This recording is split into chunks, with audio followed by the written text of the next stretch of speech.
Assalamualaikum warahmatullahi wabarakatuh.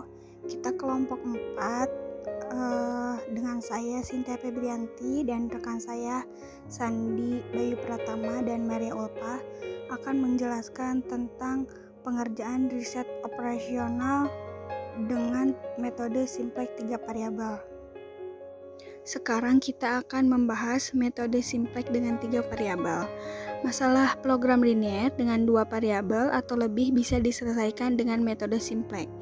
Yang dengan 3 variabel atau lebih sulit dikerjakan dengan metode grafik. Berikut contoh metode simplex dengan 3 variabel. Pengusaha agribisnis mempunyai lahan 100 are yang akan ditanami pohon A, B, dan C. Biaya bibit untuk per are masing-masing ada A $40, B $20 dan C $30. Dan dana untuk semua bibit maksimum $3.200. Hari kerja yang diperlukan per are masing-masing A 1 hari, 1 hari per orang, B 2 hari per orang, dan C 1 hari per orang. Tersedia 160 hari per orangnya.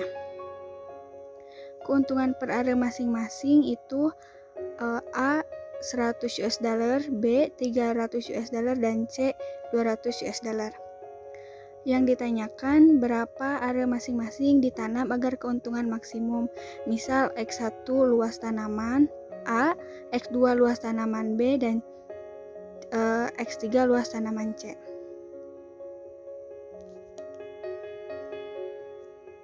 Berdasarkan informasi di atas, fungsi tujuannya adalah 100 X1 ditambah 300 X2 ditambah 200 X3 itu maksimumnya.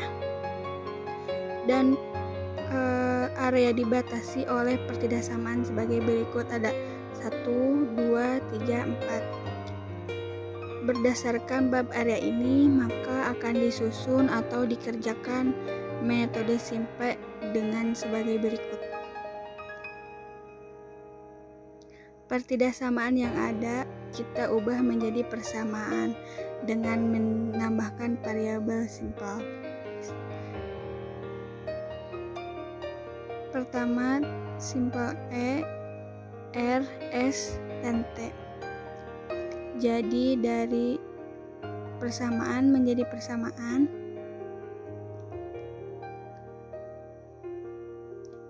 Dari persamaan tersebut akan digunakan sebagai menyusun metriknya. Nah, jadi di sini kita sudah menemukan matriknya di langkah yang kedua. Selanjutnya kita lanjut ke langkah ketiga, mencari pivot elemen. Pivot elemen merupakan perpotongan antara pivot kolom dengan pivot baris. Pivot kolom adalah dari contoh ini bisa dilihat dari yang kedua, X2, karena nilai baris terakhir paling negatif. Kemudian kita bantu dengan mencari rasio antara kolom terakhir dengan pivot kolom. Sebagai contoh, 100 dibagi 1 sama dengan 100. Kemudian yang kedua, 3200 dibagi 20 sama dengan 160. Kemudian yang terakhir, 160 dibagi 2. Di antara ketiga berikut, 80 lah yang paling terkecil, sehingga baris yang ketiga adalah pivot. Kesimpulannya yaitu pivot elemen di kolom kedua dan pivot baris berada di kolom yang ketiga. Bahkan pivot elemen ini akan dilakukan transformasi matrik sebagai berikut.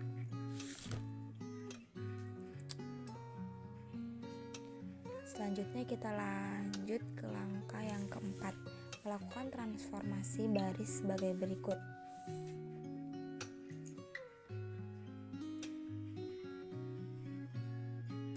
Nah, di sini ada untuk baris yang pertama itu ada R1 yang baru sama dengan R1 yang lama dikurang R3 per 2. Yang baris kedua itu ada R2 yang baru sama dengan R2 yang lama dikurang 10 R3. Untuk baris ketiga itu ada R3 yang baru sama dengan R3 dibagi 2. Dan baris keempat ini ada R4 yang baru dibagi R4 yang lama ditambah 150 R3.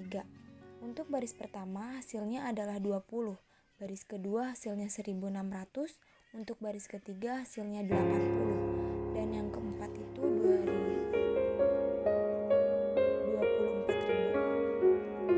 Sebagai contoh baris pertama, dari mana sih angka 20 ini didapat? Angka 20 didapat itu dengan menggunakan notasi R1 yang baru sama dengan R1 yang lama dikurang R3 dibagi 2. Di sini angkanya bisa kita lihat di matriks sebelumnya, yaitu 100 dikurang 160 dibagi 2 hasilnya itu 20 ya. Jadi angka-angka yang lainnya juga didapatkan dengan menggunakan pada notasi dari cara yang keempat tadi saya sebutkan ya. Nah, hasil akhirnya kalau dilihat seperti ini, masih ada hasil yang negatif pada baris terakhir, yaitu min 50, sehingga ada langkah kelima nanti kita harus mengulang langkah ketiga dan keempat. Dimana bisa kita lihat langkah kelima nanti diawali dengan mencari pivot elemen. Pivot elemen diawali dengan pivot kolom. Kolom ketiga dibantu dengan rasio. Bisa kita lihat rasio positif mungkin adalah kolom baris pertama, sehingga bisa kita lihat pivot elemennya adalah baris pertama kolom ketiga, yaitu 1/2.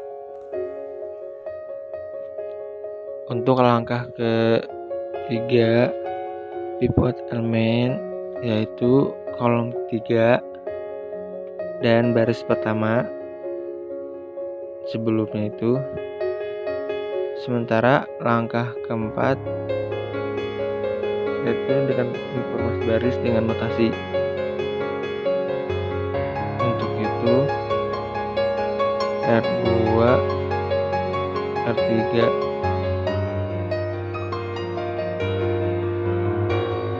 lalu pada notasi ini R1 hasilnya 40, R2 800, R3 60, dan R4 26.000. Lalu kita perhatikan sistematiknya. Baris terakhir ada yang negatif lagi, sehingga solusinya dari metode simplex ini bisa kita baca pada langkah selanjutnya.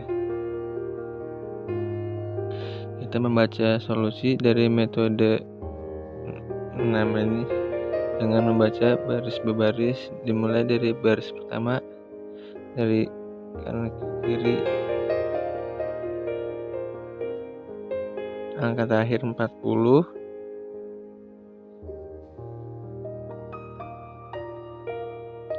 dan menemukan angka 1 dan 0, dan di atas di bawahnya ada kolom titik dari angka 40 tersebut adalah S3. Lalu baris yang kedua dari kanan ke kiri, angka 1 dan 0, untuk di atas dan bawahnya kita akan temukan pada kolom S, dan jadi S sama dengan 800. Dengan cara yang sama, baris 3 dari kanan ke kiri kita menemukan angka 1 di kolom 1 dan 0, di bawah atas bawahnya ada di kolom X2. Jadi X2 sama dengan 60. Lihat. Nah, lanjut. Lalu pada baris keempat solusinya adalah angka dari kanan ke kiri, angka 1 dan 0 di atas atau bawahnya ada di kolom Z. Z sama dengan 26.000. Dan solusinya adalah X2 sama dengan 60, X3 sama dengan 40, dan Z sama dengan 26.000.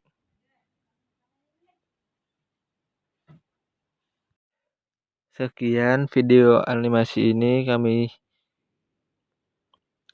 tampilkan.